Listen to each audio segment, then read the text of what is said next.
So I went out and I rented a rototiller, which I thought was a thing about like so. It turned out to be 7 feet long. Big motor. For decades, Michael Landon was the symbol of America, a model father, a beloved actor, a man who made an entire nation believe that kindness still existed on television. But behind that gentle smile was a life unlike any role he had ever played.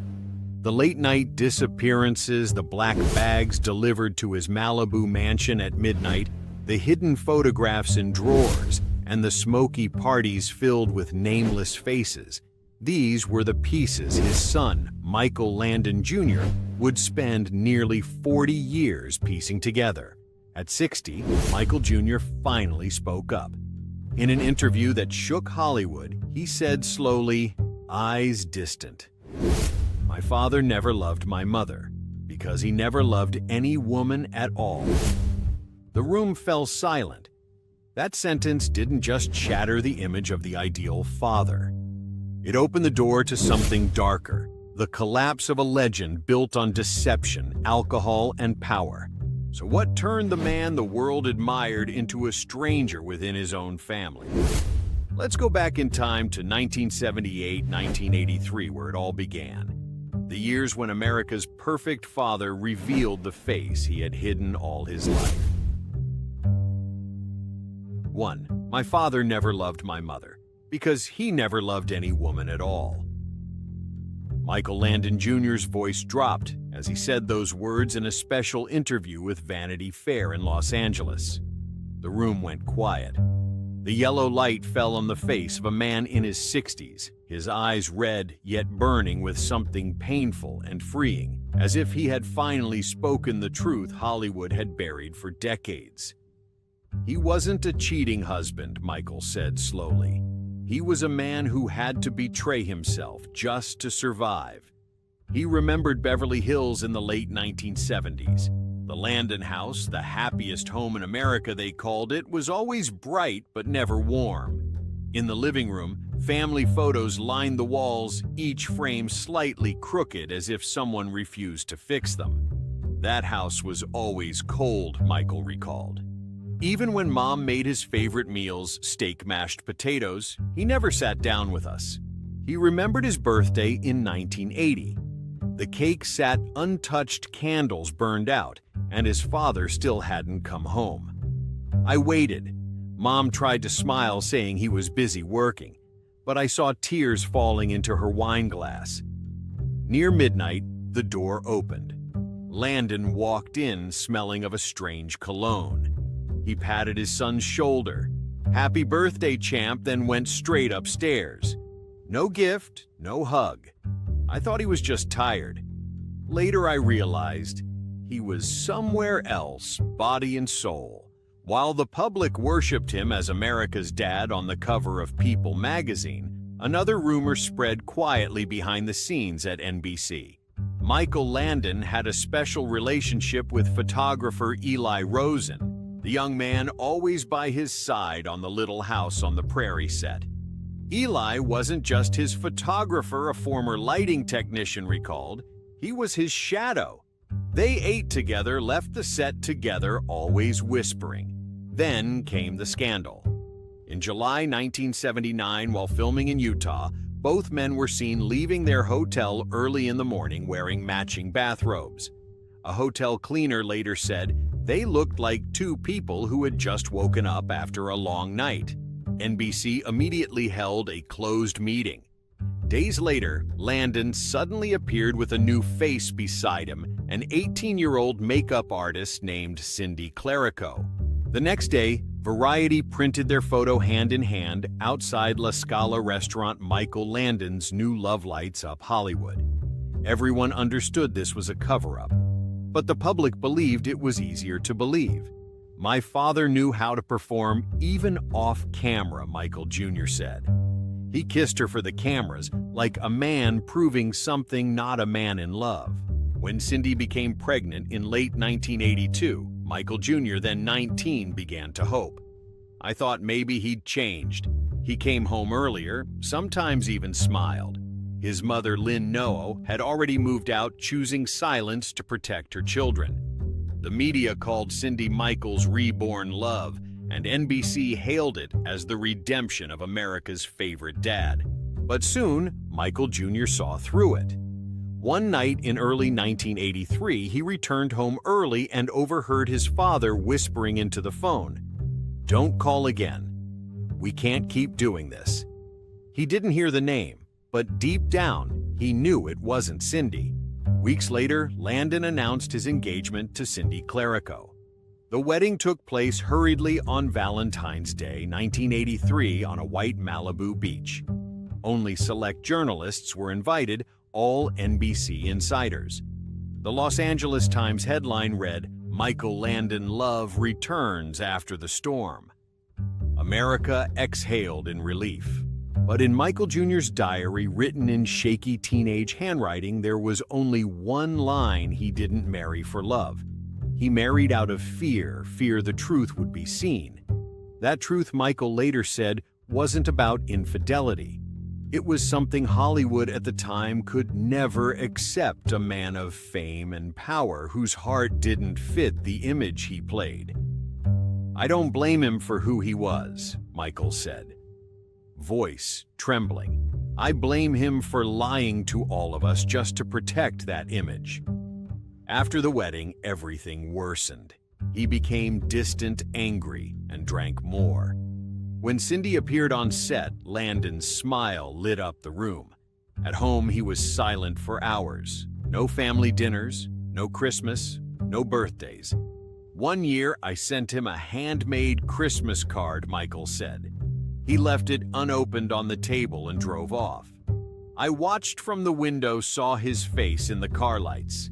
I knew we had nothing left to say." For NBC, the marriage was perfect PR. They launched a press campaign for Highway to Heaven, painting Landon as a symbol of faith and family. But inside the studios, whispers grew. A crew member told Los Angeles Herald-Examiner in 1985 he'd sit in the makeup room for hours, staring at himself. When Cindy called, he smiled, but his eyes were empty. As Michael Jr. grew older, he began to understand. "My father lived in a time when someone like him couldn't be himself," he said. "He chose to hide, to lie, and in the end, he lost everything, including us." Years later, when his mother Lynn died, Michael found a letter in her drawer. In her delicate handwriting, "You married that girl to protect your image, not your heart." He read it over and over, then smiled sadly. She knew everything, but never said a word. She kept his image alive for us. Now at 60, Michael no longer feels anger, only pity. Sometimes he re-watches Little House on the Prairie and sees his father's smile, beautiful, but strangely sad. "I once thought he was the strongest man alive," he said. "But maybe he was just the loneliest." He looked straight into the camera, voice calm but firm. "I'm not telling this to destroy him. I'm telling it so people understand that behind Hollywood's perfection, there's often a human being quietly falling apart." Then he smiled faintly and whispered, "He ran from himself all his life. But in the end, the truth still found him. And that was only the beginning." Because what came next was even darker, the secret that kept Michael Jr. silent for over 40 years, the truth that forever shattered the myth of America's ideal father. 2. That wasn't my father anymore. It was someone else. Someone living in the shadows, breathing through bottles and smoke, forgetting who he was. Michael said this in a hoarse voice, eyes gazing out the window. "I used to think he was just lonely after the divorce. But no, he had stepped into a world I never dared imagine." After leaving Lynn No, Michael Landon moved from his laughter-filled Beverly Hills home to a new mansion in Malibu, luxurious, empty, facing the Pacific Ocean. Jazz music always played softly at night, drowning out the waves. Those nights smelled of Scotch cigarettes and something sweet and chemical, Michael recalled. He barely came home, and when he did, he passed by me like I was invisible. He smoked 4 packs a day and drank as if it were water. Every night his office filled with haze. Sometimes black bags arrived at the door. The delivery men never spoke, just nodded and left. Michael said, "Once I opened one out of curiosity, and what I saw wasn't a movie script as he claimed." That night, Michael walked downstairs. The lamplight glowed over his father's face. On the table, an ashtray glass tray, gray powder. Landon brushed it together with his fingers, inhaled deeply. His eyes widened with a strange spark. I froze. He looked at me, not angry, not ashamed, just cold, and said, "Adult stuff. Never touch it." Then he turned away like I wasn't there. That's when I knew I'd lost him. After that, metal cases were delivered more often. No one opened them. The delivery men left notes marked only "our late-night phone calls" echoed through the house. Just deliver it to Studio City. No one must know Michael overheard. The Malibu mansion became a refuge for strangers. Men in dark suits, sunglasses even indoors. Women who looked like nightclub ghosts. Jazz clinking glasses, smoke thick as fog. None of them ever really smiled, Michael said. It was like they came to hide, not to celebrate. Someone whispered they were Hollywood's underground circle, using small film projects for money laundering projects Landon's name conveniently fronted. Sometimes Michael sneaked downstairs and watched from the dark hallway. His father stood in the neon-lit haze, laughing, drinking arms around men and women alike. Once I saw him kiss someone through the smoke. I couldn't see the face, but the hands weren't a woman's. The teenage boy turned away, heartbreaking under the weight of what he'd seen. In the rare, sober mornings, Landon seemed lost. When Michael visited, his father smiled faintly, the mix of alcohol and cigarettes filling the air. "Do you hear the waves, son?" he asked softly. "I hear them even when I close my eyes." Michael said in those moments, he looked like a man imprisoned by his own life. One night in 1986, Michael came unannounced. The office door was ajar. His father slumped in a chair surrounded by crumpled foil and glass tubes. White residue glimmered on the desk. I shook him, but he whispered, "I'm fine. Just need a little energy." I wanted to scream, but couldn't. From then on, Landon spiraled. He couldn't sleep, talked to himself, accused the walls of spying. Once Michael saw him burning old photos, Bonanza Little House, murmuring, "So they'll have nothing to use against me." Rumors spread. The National Enquirer quoted neighbors' unmarked cars come at midnight, strange people in and out. NBC stayed silent, but insiders knew Landon was in deep trouble. A producer once said, Michael wasn't evil, just surrounded by the wrong kind of power. For Michael Jr., the worst pain wasn't losing his father, it was being forgotten by him. Whenever I called, he'd ask, "Which Michael?" His voice trembled. I lost him many times, not when he died, but during those nights. By 1988, Landon's body began to fail. He coughed endlessly, pale, hollow-eyed, but still drank, still smoked. One morning, Michael found him sitting on the steps, staring at the ocean. A melted glass of whiskey beside him, and an old photo of him and Cindy. He asked me, "Do you think I ever loved anyone?" I didn't answer, because in his eyes I saw he didn't believe in love anymore. Those Malibu nights became symbols of a fading legend. Neon lights flickered, waves crashed, and the rasping cough of a man once hailed as a hero echoed through the dark.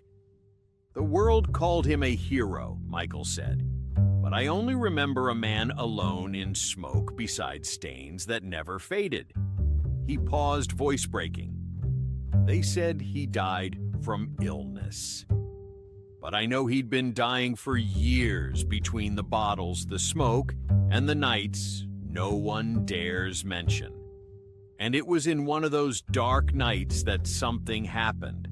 an event that would make Hollywood see Michael Landon in a way it never had before. 3. In his world, a smile was the command and silence was the rule. Michael Landon Jr. recalled it, his voice trembling as if every memory still haunted him. I once sat watching him film a scene where he hugged a daughter in Little House on the Prairie, then turned away and hurled a glass at the wall just minutes later. At the NBC lot, no one knew what mood Michael Landon would bring that day. Some days he arrived early, laughing, clapping shoulders, telling old bonanza stories that had the whole crew roaring. He joked with Melissa Gilbert, the girl who played Laura, calling her my sunshine and promising a horseback ride after rap. When he was happy, he was the best person in the world, a crew member told TV Guide in 1993. But a single sip, and he could turn into someone else entirely. And that was true.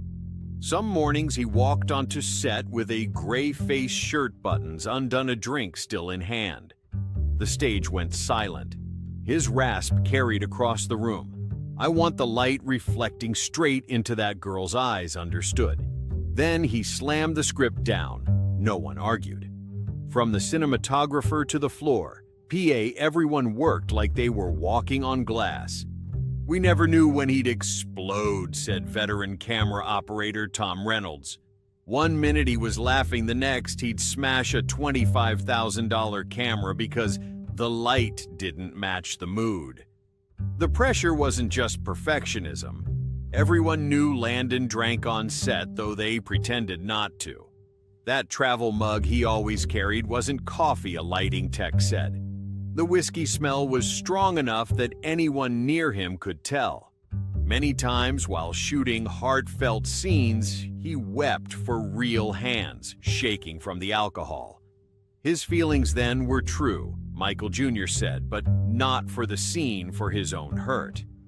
Landon's pretense slowly became an open secret no one dared to voice.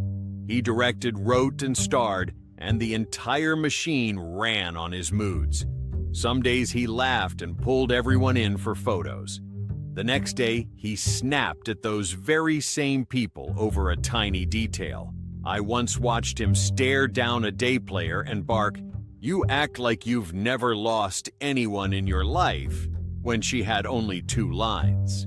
The breaking point came when Cindy Clerico, his young partner, was brought into the company as his personal makeup artist.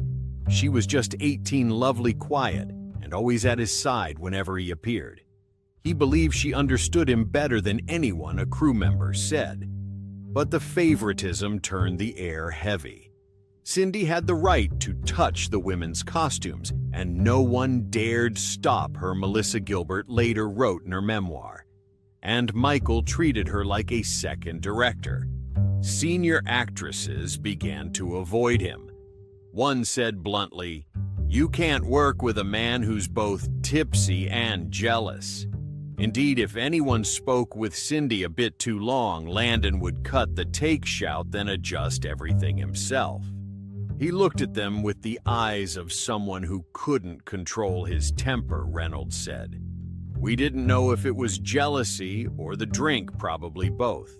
Those days, the Little House on the Prairie set, the place viewers believed proved family love. Always Wins was in truth cold and full of fear. No one dared speak loudly. Whenever Landon walked in, the air froze. We filmed like we were crossing a battlefield, a sound tech said. If he frowned, the entire stage held its breath. Sometimes Michael Jr. was allowed by his mother to visit his father at work. I remember the first time stepping onto the stage, he said. He was calling the shots, voice sharp and clear. Everyone called him Pa. I looked around, everyone feared him, and still called him that, not out of respect, but fear. When the day ended, Michael Jr. ran up, "Dad," but Landon only glanced over, nodded as if greeting a distant fan, then turned away. I stood there among people who called him Pa, while I was the only child who didn't get to say Dad. By the late 1970s, Landon was easier to set off. People recalled him sitting in his car for hours, refusing to step on set, and when he finally did, he brought in a half-empty bottle. Once during a sunset scene, clouds shifted the light and he smashed a reflector in rage. "I won't shoot under a fake sky," then stormed off, leaving the crew waiting. In NBC meetings, he was just as mercurial smooth one moment, slamming the table the next, demanding creative freedom. Michael was brilliant, but self-destructive, a producer said. He wanted control over everything, light dialogue, even other people's feelings. The strain drove people away. One of Little House's longest tenured writers scribbled in a journal, "We don't recognize him anymore. Maybe the spotlight burned his true self to ash."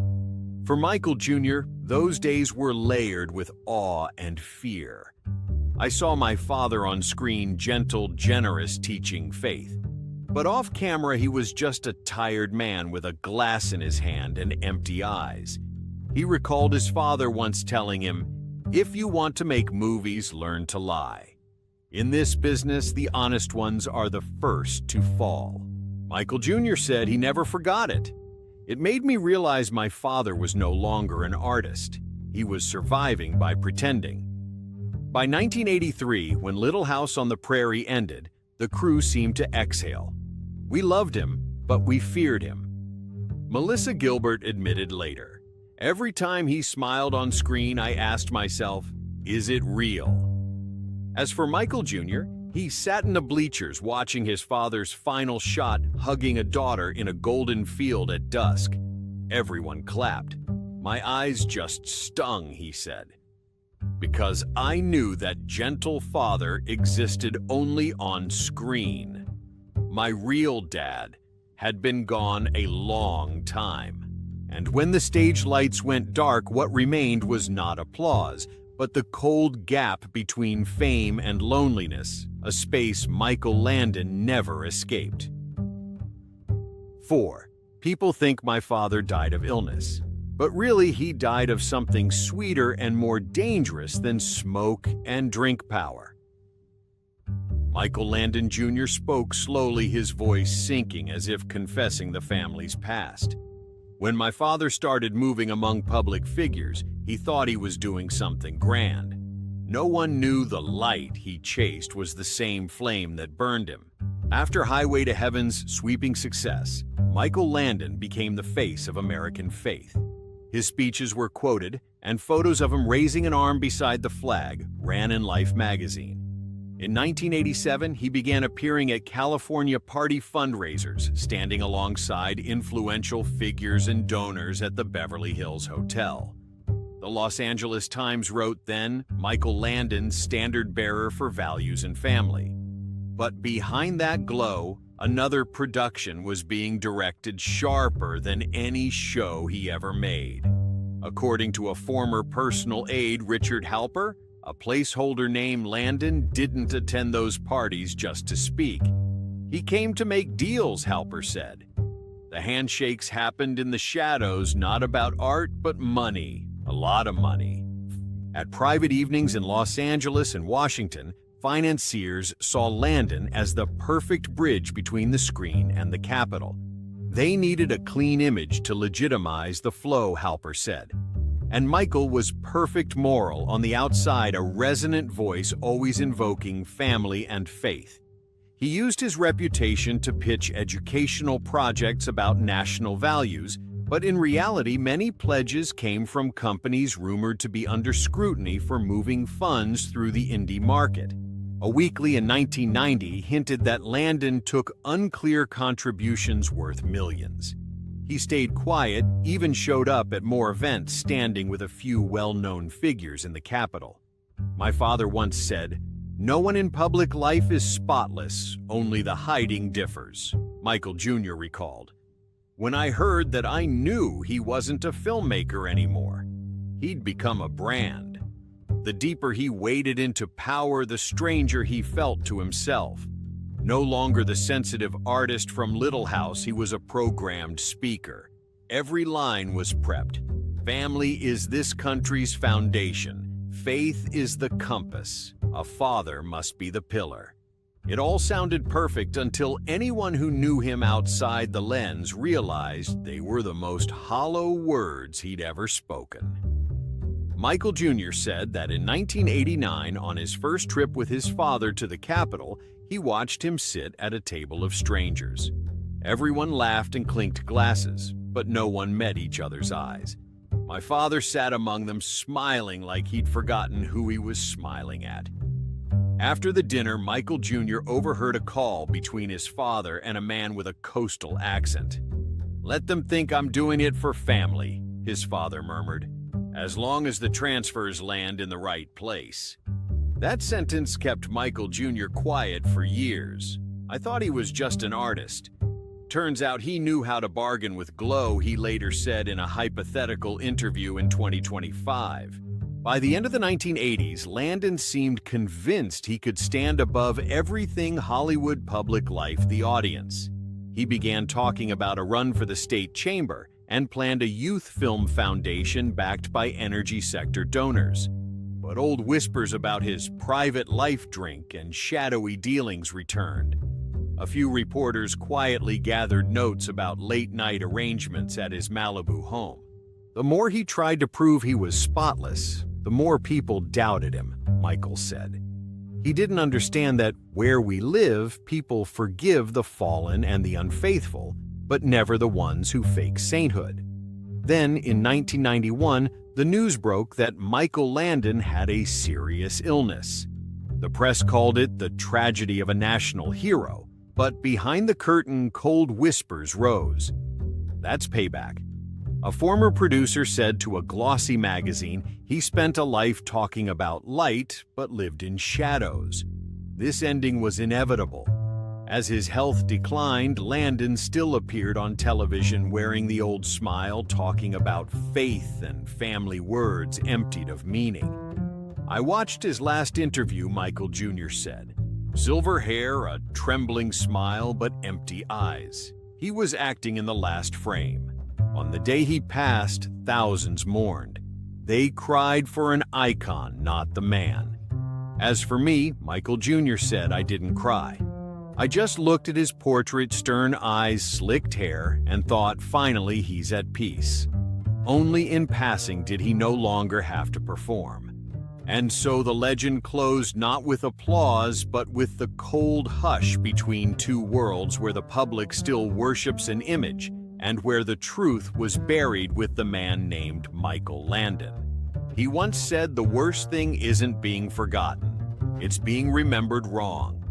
Now, looking back, people still remember him, but they're no longer sure whether they're mourning a model father or bowing to a legend built from mirage. As for Michael Landon Jr., after 4 decades living under that shadow, he ended his final interview with, "My father wanted to be loved, but he never learned how to love anyone for real." Maybe that's the true tragedy. They laid him to rest among the stars of the screen. But perhaps even that sky grows colder bit by bit as the truth finally comes out. A legend has closed, and behind the light, all that remains is the emptiness of roles that never ended. If this story gave you chills, stirred you, or made you rethink the Hollywood glow, please hit like, share your thoughts in a comment, and subscribe so I can keep bringing you the untold truths behind the legends. Because sometimes, the scariest thing in show business isn't a scandal. It's a role that lasts an entire lifetime.